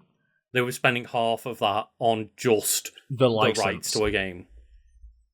And when asked by Ross what he thought about making an ET-based video game, Atari CEO Ray Kassar replied, "I think it's a dumb idea. We've never really made an action game out of a movie." Well, here's the thing, though. Do you know why they didn't give a fuck? Because the reason I'm aware of a lot of these details is because there's a great documentary on it. Mm-hmm. And the guy who basically was in charge of Atari at the time was like, we were all so high on coke. Oh, it was the 80s. We were basically almost everybody involved with Atari in the early days became a millionaire overnight. And in LA, one of these weird things where you don't think of it necessarily, but there was all these, as you say, basically millionaire game developers just absolutely partying it the fuck up. Because why wouldn't you? It's you think game development today, you don't think, but keep in mind Atari when it started was 20 people. Mm-hmm. All those people became millionaires overnight. It's the story Gary Gygax, who made Dungeons and Dragons. When Dungeons and Dragons took off because he owned that shit outright, he became an overnight millionaire and just had giant cocaine orgies at his mansion full of Dungeons and Dragons merch. Yeah. As you would. Mm-hmm. Because he became an overnight millionaire. That's the weird thing is it was a lot of crunch and stuff, but yeah, they also spent all this time and money just partying and coking it up and drinking and very rock and roll, very film industry or music industry, any big industry, and video games were a nascent, emerging like media format at the time, but just like movies, like all those executives were on coke in the 80s. Makes sense that the executives of the Atari video game companies were too. Yeah. And it does say here, on July 27th, 1982, after negotiations were completed, Kassar called Howard Scott Warshaw to commission him as a developer of the video game adaptation. Kassar informed him that Spielberg asked for Warshaw specifically, and that development had to be completed by September 1st to meet a production schedule for the Christmas holiday season. So that's the thing, as well. Being asked for by Spielberg by name. That's how good a reputation like Howard Scott Warshaw had as a developer at the time, yeah. I imagine as well how much fucking cocaine you'd have done to celebrate. Which would not have helped when you had... How many times that's like July 27th to September 1st. That's just over a month. Well, 2 months, right? Like, isn't it? Wait, no. To September 1st, that'll be the end of August, and it's the end of Saturday, the end of July. Basically had like just over a month. Just over a month. I'm thinking July to September's 2 months, but it's end of July to start of September. Yeah, like a couple of days. So that's, basically 4 weeks. And bear in mind, it does say here, Warshaw had spent over a year working on consecutive development schedules for games, 7 months working on Yar's Revenge, and 6 months on a Raiders of the Lost Ark. So it took him. So that's like, let's say, an average production schedule. It takes you like 6 months to make one of these games. So just do that in 1/6 of the time. Yeah. But you've got 6 times the cocaine. Rumor has it he never slept the entire time. Why would you? I don't think you could, right? If you had to build an entire video game from scratch in 4 weeks. Like, that's like a month doesn't sound like a lot to make a game anyway. It doesn't sound like there's people who can't make a baby in a month. It takes like a year of trying. And that's the thing. Yar's Revenge, I say, like, to this day, still has a good reputation as like an old classic game. I've not heard much about the Raiders of the Lost Ark game, but I presume that went down well as well. But 6 to 7 months working on these good games, and you've got the 6th or 7th of the time to do it. But presumably you had 7 times the budget. Well, he did have 7 times the fucking budget, I imagine, because like with that much money, I imagine if I remember correctly, they basically just threw everything they could at this guy because they were like, well, this is a license to print money, because they were operating under the assumption that it was going to make the same as E.T. at the box office, which was like 200 million. Thing, right? You've got one of the best developers out there. Like, he's one of the best programmers in the biz at the moment. Yeah, you've got Steven Spielberg's blessing. The biggest movie at the time. You've got Steven Spielberg backing it. How could it ever go wrong? Well, you give him a fucking month to make the game. That's how it could go wrong. But I think it's that thing as well. They fundamentally just didn't respect video games as an art form. They're like, they're for children. Children don't give a fuck. It's the same thing with like, oh, this toy we built is shit. It's like, who cares? It's for kids. Yeah. And it says that Warshaw accepted the offer based on the challenge of completing the game in a short time frame, and at Spielberg's request. He considered it. Yeah, if the maestro comes a knocking, you don't really turn him down, do you? No, of course, no. Like, Steven Spielberg has a lot of stock now, but in the 80s, off the back of E.T. 80s Spielberg, yeah, he could get anything. Yeah, exactly. So that's the thing. I'd be worried if I was a Warshaw guy. I said, no, Spielberg's having shot. So you could probably do that, right? He's power in the 80s, he'd probably just get you killed. Maybe. But I presume he wouldn't get him killed, he'd probably just get another developer to make the game. No. But I would be worried that I'd get hit by a car. Oh, God. But that's the thing is, like, all of it, I believe, is on Warshaw. Yeah. Like, it's not, oh, they asked Warshaw to, like, head up a team. I think it was him. Just him, yeah. And that's, there's stories a while ago of, like, well, they won't let Miyamoto cycle to work anymore because they're too scared of him getting hit by a car. Yeah, which is, like, a real thing. And it annoys them, apparently, because they just say, well, if you die, our stock will drop, like, 15 points in a day. Mm-hmm. It'd be real. And also, if you die getting hit by a car, that's even worse. And that must be what, like, this moment is like. This month is, like, you've got to protect Warshaw at all costs. Like, we've got $100 million riding on him. The equivalent of $100 million, almost, riding on this guy. And, apparently Kassar offered Warshaw $200,000 and an all-expenses paid vacation to Hawaii for compensation. For a month's work. Mm-hmm. And fair, if someone offered me that and Steven Spielberg will shake your hand and say good job, I'd say yeah, even if you're gonna fuck it up. And then he got flown via private jet to Warner Brothers to meet with Spielberg. He used several days to design the structure and segmented the concept into 4 ideas: world objective, the path to achieve the objective, and obstacles. He envisioned a 6-sided world that players could float around as the setting, and adapted part of the film's plot, E.T. phoning home, as the goal. It's like, already this sounds like a lot to do in a month. Yeah, and that's the thing, it's a fairly simple concept. Like, most games back then were just collectathons. Mm-hmm.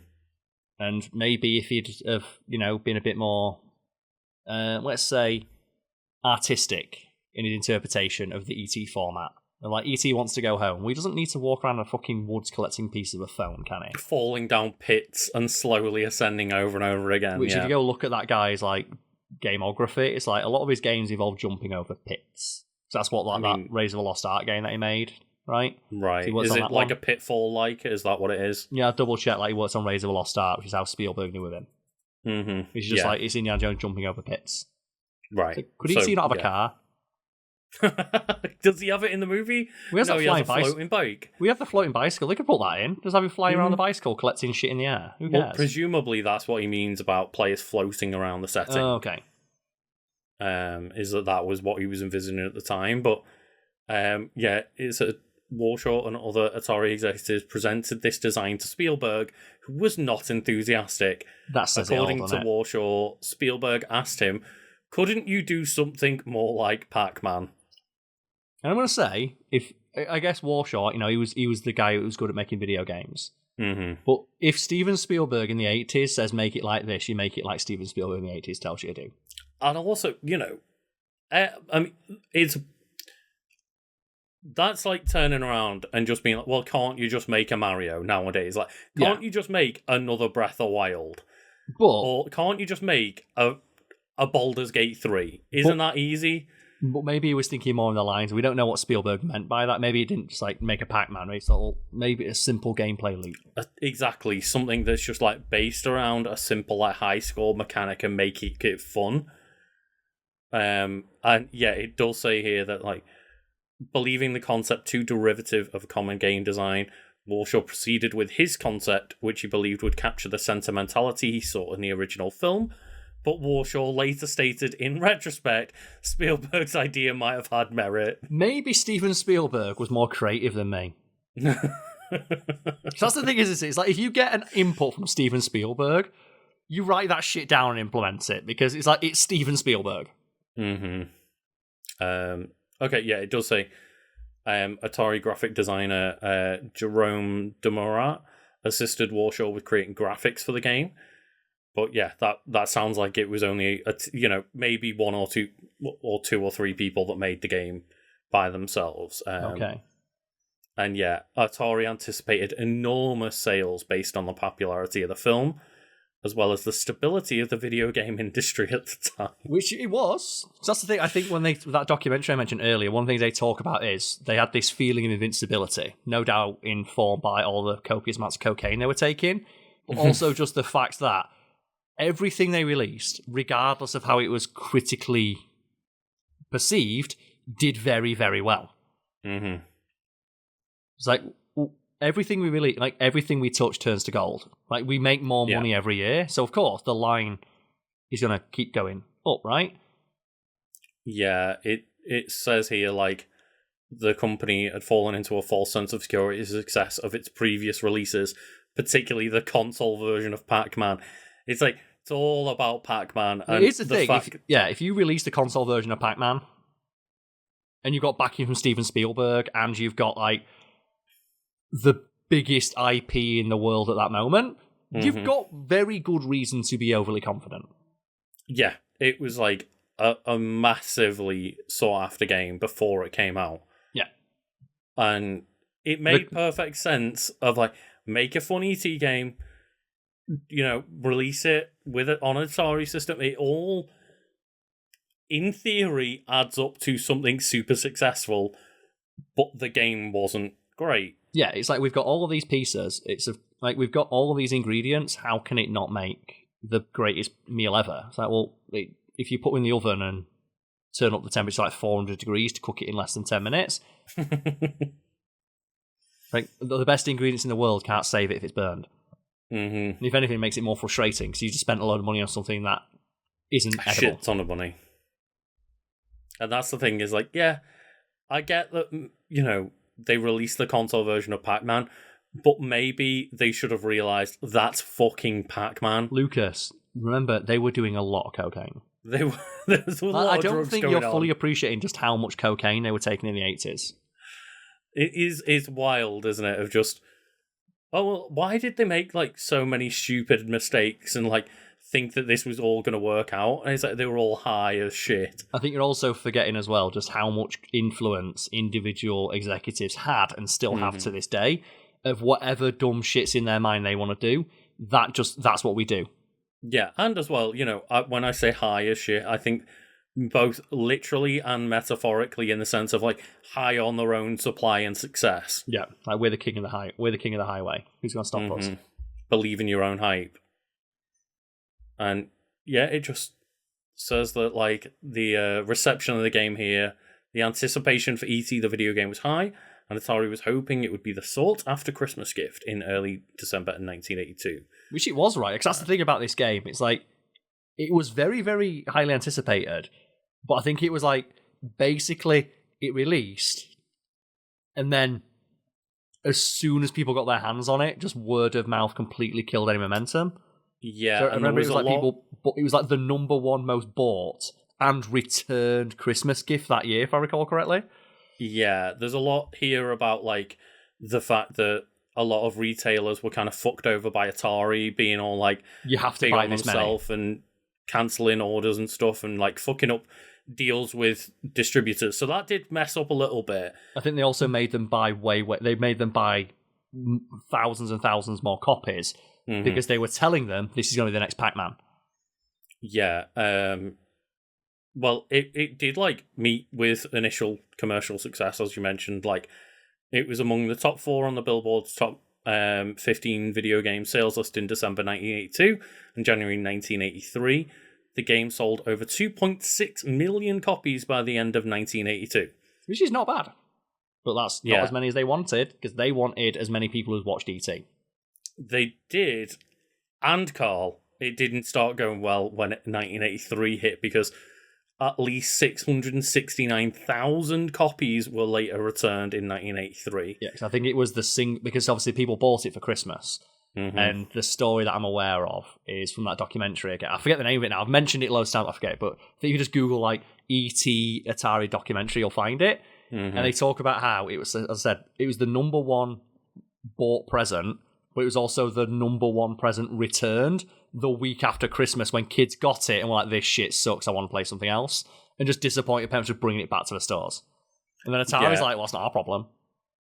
It's, God, by the end of it all, it does say here that according to Raycassar, about 3.5 million of the 4 million produced were sent back to the company as unsold inventory or customer returns. And that's the thing as well, 'cause this is why it ended up killing quote-unquote video games, because this is it's like you say, it's the Randy Savage elbow drop that broke the camel's back. Where games were like, this cost us so much money to get, and we ended up returning 85% of our stock. Why would we risk? Why, like, keep in mind there was like dedicated game shops then. It was like big box retailers and like Walmart or like Sears or department stores. Why the fuck would we invest infrastructure in something where 70% of it might get returned? Yeah, and that's the thing, 3.5 for 4 million produced. Producing 4 million cartridges is not cheap. And on top of that, they had like a large quantity of unsold merchandise. Then on top of that, bear in mind they already spent $20 to $25 million getting the license on those rights alone. Then the advertising, and then keep in mind the retailers, like they had to buy all the copies. They had valuable store space taken up by these things, manpower taken up by handling returns, having to ship all the shit back to Atari. Like, that's the thing is, not only did they fuck over a bunch of distributors as Atari, but just before this game came out, then that got coupled with the fact that this massive, successful, like, huge game that they made 4 million copies of, E.T., then just fucked them over even harder because most of it was just fucking sent back and cost the companies probably a lot of money to stock. And keep in mind, like, Atari were, like, strong-arming these retailers to buy more copies than they should. Like, just, well, we made Pac-Man. You don't want to be caught out here. This is the next Pac-Man. Buy it. Oh, you need to buy, like, this many millions of copies. Mm-hmm. It's like, no wonder they got pissed off. I'm like, why the fuck would we invest in this? And it just caused a cascade effect that just was felt by the entire industry. Mm-hmm. Yeah, and it's just one of those of, like, it goes through here of saying, like, you know, some of the critical response is, like, some people were not great on it, but it did receive some, like, pretty positive contemporary reviews. Which are always funny to read, right? But, like, that's the thing is, it, you know, says here, like, one Vidiot's Kevin Christopher criticised the protagonist's repeated falling down into holes, but considered about the only flaw with an otherwise A1 game. Yay! You have to think of it in the context, but... Like, it wasn't the worst fucking game to ever release to an Atari system, is the point. I think something like the guy says in that interview they talked to him about, it's like, well, it worked. Like, you know, the gameplay wasn't all that in-depth or involved, but it played, it didn't crash, and there was an objective that you could complete the game. Yeah. Which was a lot more than a lot of games were doing by that point of, like, as mentioned earlier, like, just a lot of companies were putting up complete shovelware that basically wasn't games. Yep. And, yeah, it just... Another here, like, Arcade Express scored it 6 out of 10. So it's like one of those of, like, it wasn't a good game, but it wasn't a complete piece of trash fire. It wasn't a bad game. Like, that's its reputation precedes it for better and worse, which no doubt we'll get to now. Because I want to know about the landfill, which is one of the funniest... It's like the most... Is it the most pervasive video game myth that ended up being true? I was going to say, maybe that ended up being true, yeah. Because we have, like, the other ones as, like, those, like, fake arcade games, or, like, Aerith is Dead or whatever. But this is so well known, it leaks out of the spheres of gaming and technology where average lay people know about, isn't that the game they buried in the desert? Right? And, like, for years and years, it was just a myth. Which does it talk about that? It does here in the legacy of the game. Of course, it's his own section, right? Which we can get into the Atari video game burial. So in September 1983, the Alamogordo Daily News of Alamogordo, New Mexico, I hope I'm saying that right. Sounds about right. Reported in a series of articles that between 10 and 20 semi-trailer truckloads of Atari boxes, cartridges, and systems from an Atari storehouse in El Paso, Texas, were crushed and buried at the landfill within the city, which was then covered with concrete. Yeah, that's like some people running and nicking. Because I remember something similar here. I remember I managed to get make quite a bit of money doing this back in the day. You know when Manhunt came out, and then Manhunt got criticised because like it is literally a murder simulator. Like you literally go around killing people. Yeah. A bunch of retailers in regards to the backlash threw away all their copies. So me and some friends of mine, we snuck out and went to like Curry's and stuff. Just started like dumpster diving. Yeah, our retail park had just like 3 electronic shops like Curry's and PC World and stuff. And we went behind their things and just nicked all the boxes and ended up with like 40 copies of Manhunt and just traded them in at the local game shop. Fair enough, yeah. I mean, that's like why they just start like just not throwing out food of a night and stuff, right? Which is that's such a frustrating thing when you hear about that. Of we've got like they'll pour bleach on food they throw away to stop homeless people getting it, and it's like. And it's like, but what if one person like eats bad food and then sues us? Which, fun fact, never happens. That has never happened anywhere on Earth. I remember hearing like a vague story about it happening. It's like before, the hot coffee thing. It's like one of those things that people hear about it and they assume they know. Like There has never, ever been a case of someone suing someone for eating bad food out of their dumpster. Likewise, when people say, if you donate food and someone might get sick from eating it, that's another reason why places will use it as a defence for not doing it. Again, that has never happened, and even if it did, you'd be covered under the law, because as long as it's donated in good faith. You would be completely 100% protected by the law. It has never happened, which doesn't stop people insisting that it does, which only leads to it being even harder for those charity groups to convince people, give us your throwaway food. It's like, no, we might get sued. It's like, you won't. Like, when you hand it over, like, there's an implicit understanding that prevents you from being sued. Just give us the food, people are hungry. Please. Like, yeah, people need help. Yep. But that doesn't happen with copies of Manhunt. No. Well, it might happen with, like, copies of Atari.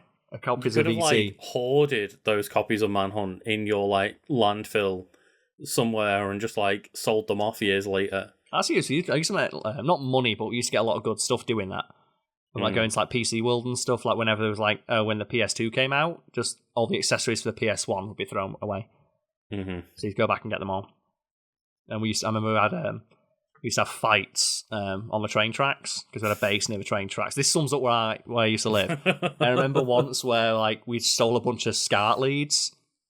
Do you know, like, the triple pointed SCART leads? And we I'm had, just going to say, like, this is all, allegedly. We had fights with those on the train tracks. Oh, God. And they fucking hurt, I'll tell you that for free. Yeah, so I can imagine. We had couch cushions and those SCART leads, and we'd... Oh, dear. But coming back to the landfill, Karl, the story of the buried cartridges was erroneously regarded as some urban legend, with skeptics, including Warshaw, disregarding the official accounts. Well, that's the thing as well, yeah. Again, in that documentary, they talk about how it shouldn't have been a mystery because people saw it happen. Like, there were people who had to sign off on that. There were people who had to drive those trucks, fill up that landfill, but it's because it was all off. Yeah, but I think it was, like, partly out of embarrassment. Atari obviously doesn't... Obviously, it's not a new thing that companies dispose of old unsold stock. That happens all the time with all manner of businesses and services. Old unsold stock gets thrown away. But I think it's just the sheer embarrassment of, like, literal trucks full of the same unsold thing. Like, millions of copies of this game that they put, like, millions and millions and millions of dollars as, like, one of the probably biggest fucking bets at the time. They were so confident in this thing. They spent so much money, and it was just an awful flop. The fact it was dismissed as an urban legend, though, makes no sense when you think, well, where did they go? Like, they must have gone somewhere, and presumably they were just thrown away, and if they were thrown away, they'd end up in a landfill. Yeah, and then 20 years later, in May 28th, 2013, the Alamogordo City Commission appealed Fuel Industries, an Ottawa-based entertainment company, for 6 months of landfill access, both to create a documentary about the legend. So that's the one I was seeing. Yes, yeah. And to excavate the burial site. Do we have the name of that documentary then? Is that like a blue link, or does it does not say? Because I've referenced it a lot. And do you want me to Google it? Maybe it's just worth giving a Google while I read this next part of it. On 26th of April 2014, remnants of E.T. and other Atari games were discovered in the early hours of the excavation. The burial of the E.T. cartridges was also basis for the independent 2014 science fiction comedy Angry Video Game Nerd the Movie, which I didn't know was a thing. I bet, speaking of things that fucking suck, I bet that sucks all kinds of ass. God. Early 2010s YouTuber humor, feature length, no thank you. Yeah. But I found the name of it, it's simply Game Over. Or Atari's Game Over. That one. Yeah. And, in December 2014, the Smithsonian Institution added one of the excavated cartridges of E.T. to their collection. And I guess it makes sense. The Henry Ford Museum added several cartridges and a video touchpad. A sample of the dirt taken from the site of burial and items of clothing worn by the excavation team to their collection. You know what? I bet, because it is, right? It's like a landmark moment. It almost killed video games. Until And Rob it's came out, one like of- our Lord and Saviour. Our robotic operating buddy came and saved us and it's gave us like Tekken 6. the biggest stories in all of video games as well. Is like not just the video game itself, but the like media. myth of it being buried and excavated 20 years later and all this. Like that in itself is a huge story. Yeah, it's what's known in like antiquing as like provenance, which is like, okay, what's this object worth? Well, what is a copy of an Atari cartridge for ET worth? Well, I guess it's probably worth what you're willing to pay for it. But if you have a story to it, that's when value starts to add up. Of like, okay, there's this myth, this legend. Also, like the idea that this is the symbol of the thing that almost killed a nascent emerging medium in the crypt. Mm-hmm. Like it's representative of like the corporate hubris and the idea of like profits over everything else. Like it is just emblematic of just that fervent desire to like fucking just throw whatever shit out you can. We'll make money forever. And that's the thing, right? Is like it's more the story of the video game and the excavation at all and everything More that than it makes is this the game game, yeah. important. Yeah, the video game would just be another crappy video game if, like, as far as consumers are concerned, anyway. If it wasn't for this weren't story for about it, yeah. the fact that it basically annihilated the video game market for multiple years before like Rob and Mario came to our rescue. That's the thing, yeah. It's like we're joking about that. But that's like a real thing, right? The story of Rob. If you just want to like simplify that as best you can for people at home.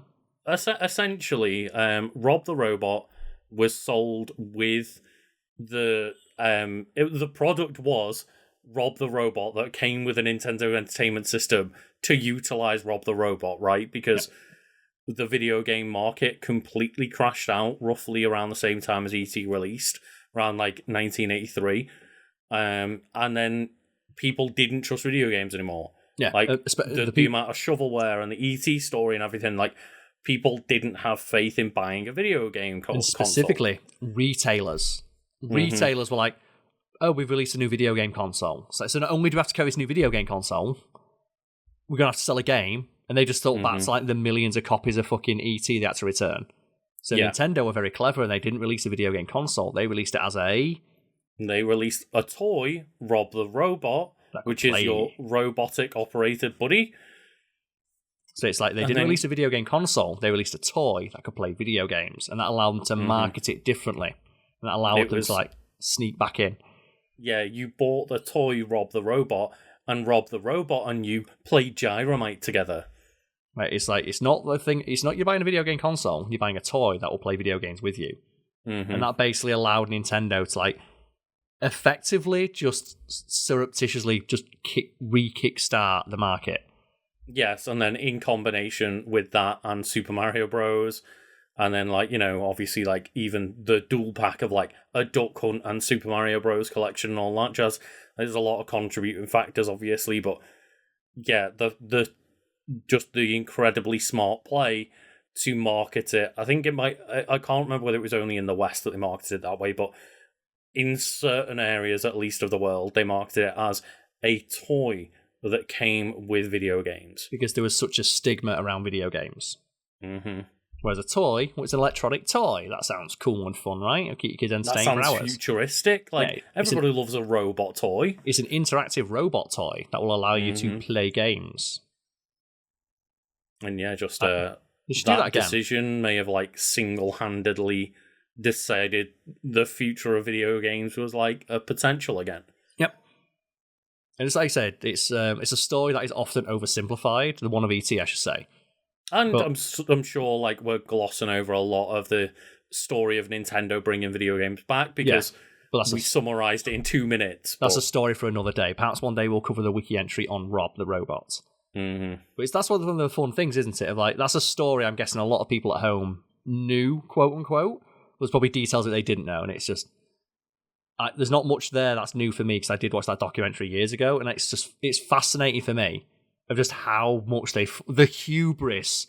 Yeah. We still got to admit, I said that Warshaw guy, I think he appears in that documentary, and he's very, very candid about, I thought I made a good game. And again, he didn't make the worst game ever. which he doesn't like. He doesn't like when it gets called the worst game ever. It's like there were plenty of worse games, but I understand that this became like the poster child for destroying the video game industry, right? It's very easy because it's very convenient from a narrative sense to be able to be okay, E.T. killed the video game industry. The game was so bad it killed video games. Like, well, that's not the whole story. The whole story is actually more complicated than that, but that's harder to say than just E.T. killed the video game industry because it was so bad. Again, that requires maybe an entire documentary, which, now that we're wrapping up this podcast, I would suggest people put on their list to go and watch, and you said it was just called Game Over? Game Over. If you put in, I think it's on YouTube, the people who made it put it on YouTube, I think. Mm-hmm. And, yeah, it's a fascinating story, and it really is a lot more than just, E.T. decided to kill video games one day. Well, I would play that game. What? E.T. kills video games? Yeah, I'd play that game. Imagine that. Making a game around the idea of E.T. destroying the video game market. They should, the thing of that, Scott Warshaw, that's his name, right? Scott Warshaw? Very meta. Howard Scott Warshaw. He should have, you said he should have got really meta and come out of retirement and made a video game about finding the pieces of it. Where you've got to wander through the desert and you've got to find the 3 pieces of the video game. And you keep falling into other landfills with nothing in it. No! Because that's what I remember of that documentary. One of the cool things they did is they got a bunch of those pieces and they framed them. And it's I always remember thinking when I watched that, I'd actually love to own something like that. Mm-hmm. To own a framed copy. Because obviously there's not many mint condition copies of it out there. No, I did look up, and it's a copy of E.T. on the Atari 2600 you might get for 20, 30 quid, but a mint condition one, you're talking probably in box thousands of pounds. But would you rather have a mint condition copy, or would you rather have a copy that was dug out the... I'd rather have a landfill copy, yeah. 100%, even though technically that you think that'd be worth less. No, because the story makes it worth so much more. The fact that I could have that on my wall and go, that's a copy of E.T. from the concrete-covered landfill. Yeah, it's like the Game Boy that's in one of those museums. The Baghdad Game Boy. I think it might be in a Nintendo store or something. Yeah, it's in Nintendo World, I think, in New York. Is it? Yeah. Is it the Gulf War Game Boy? The Gulf War one, yes. That still plays Tetris. Hit by a hand grenade and can still turn on and play video games. Yeah, it's a real thing. People can look it up. It's the Gulf War Game Boy. If you just type that in, you'll find it. It's a Game Boy that was in a bunker that got hit by a bunker buster bomb. The soldier found it. I thought it was a hand grenade it got hit by. Some huge explosion melted the Game Boy, and a soldier found it and turned it on and realised that it still turned on. Mm-hmm. And thought that was amused, brought it back, and then gave it to Nintendo. It's for somehow Nintendo got a hold of it, because I think he talked about it in a newspaper or something at an interview, and Nintendo bought it off him. And they replaced the screen. It's the only part that got changed, and it still plays Tetris. Yeah, that's the thing. It literally got blown up in the Gulf War and still works. And that's the thing. That's the only one of those that exists. It's literally not functional. Besides being able to play Tetris still. Mm-hmm. But hot damn, would I love to own that? Yeah, and it's the only one in the world. Nintendo even wanted to own that because what a story and what a also just endorsement for Nintendo products, right? For the quality of your products, yeah. This one literally survived a bomb. Yeah, you could buy more products and it might still work. The owner didn't, but the game did. That man. Yeah. You especially think, is that Game Boy, is that like war profiteering? I think the full story, we'd have to look it up, but I think it was found by the guy who owned it. It was his Game Boy, I think. Right. I think it was in his barracks when it got blown up or something, so it is his. It's not like something he stole off a dead person. So that'd be kind of bad. I'd like to say it's not, but I don't know the full story off the top of my head. I don't know, yeah. Maybe we can look that up one day. But maybe we can fact check us. It wasn't looted from a corpse, was it? It was just found. God. I don't know, and let's end it there. Yeah, that's Karl. that's puts a real downer on the Gulf War Game Boy, right? Also, the fact it come from the Gulf War. Oh dear, but yeah, I mean, obviously, as we said earlier, we don't have a winner from last week, but you can let us know which wiki won this week by going to our community Discord, link found below. And just, if you don't want to go there and vote for which wiki won, then just make sure to like, subscribe, do all that lovely jazz to help us out. Yeah. Share this video. It's free. It is free. Just do it. It's free. Sharing is free. Sharing is caring. Vote in spirit. Hell goddamn yeah. But thank you all for listening, and hope everyone has a lovely day. Cheers, everybody.